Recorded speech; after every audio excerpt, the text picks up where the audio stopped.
की रहस्यमयी घड़ी जीवन सामान्य हो गया था। नीला पत्थर गांव की रक्षा कर रहा था और ब्लू चूहा अब सबका प्रिय नायक बन चुका था। लेकिन बलू की जिज्ञासा और रोमांच के प्रति लगाव कभी खत्म नहीं हुआ। एक दिन उसे गांव की पुरानी लाइब्रेरी में एक किताब मिली जिसमें समय की घड़ी नामक एक रहस्यमयी वस्तु का जिक्र था। कहा जाता था कि यह घड़ी समय को नियंत्रित कर सकती है, लेकिन यही लिखा था कि इसे खोजने वाले को अनगिनत चुनौतियों का सामना करना पड़ेगा। ब्लू ने ठान लिया कि वह इस घड़ी को खोजेगा और इसके रहस्य को सुलझाएगा। ब्लू ने किताब में छिपे सुरागों को पढ़ा। घड़ी को खोजने का पहला संकेत था जहां सूरज पानी से मिलता है। ब्लू ने मानचित्र देखा और अनुमान लगाया कि यह जगह गांव के पास की झील हो सकती है। वह तुरंत अपनी यात्रा के लिए तैयार हो गया। झील पर पहुंचकर उसने देखा कि पानी में एक चमकती हुई आकृति दिखाई दे रही है। जैसे ही उसने पानी में हाथ डाला, एक धारा उसे झील के नीचे खींचने लगी। ब्लू खुद को एक अद्भुत पानी के नीचे की दुनिया में पाता है। वहां चमकते मूंगे, तैरते जेलीफिश और अजीब जीव मौजूद थे।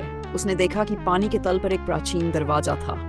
दरवाजे पर लिखा था, केवल वही इसे पार कर सकता है जो समय की कीमत समझे। दरवाजा खोलने के लिए ब्लू को एक पहेली सुलझानी पड़ी। जैसे ही उसने सही जवाब दिया, दरवाजा खुल गया और वह एक नई जगह पर पहुंच गया।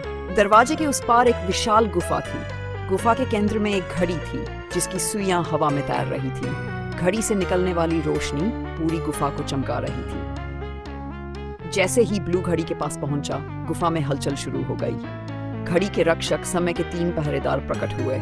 वे विशाल और डरावने थे।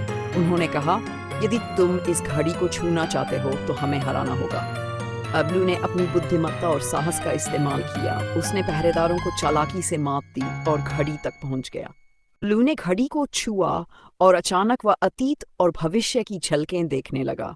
उसे पता चला कि घड़ी को गलत हाथों में जाने से रोकना बहुत जरूरी था।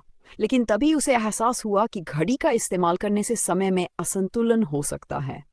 ब्लू ने फैसला किया कि वह घड़ी को छुपा देगा ताकि इसे कोई गलत इस्तेमाल न कर सके। ब्लू ने घड़ी को एक सुरक्षित स्थान पर छुपा दिया जिसे केवल वही जानता था। गांव लौटने पर उसने किसी को भी घड़ी के बारे में नहीं बताया। वह जानता था कि घड़ी एक बड़ी शक्ति थी और इसकी रक्षा करना उसकी नई जिम्मेदारी थी। गांव के लोग अभी भी ब्लू को नायक मानते थे, लेकिन ब्लू जानता था कि उसके पास एक बड़ा रहस्य और जिम्मेदारी थी। क्या समय की घड़ी सुरक्षित रहेगी या कोई और इसे खोजने की कोशिश करेगा?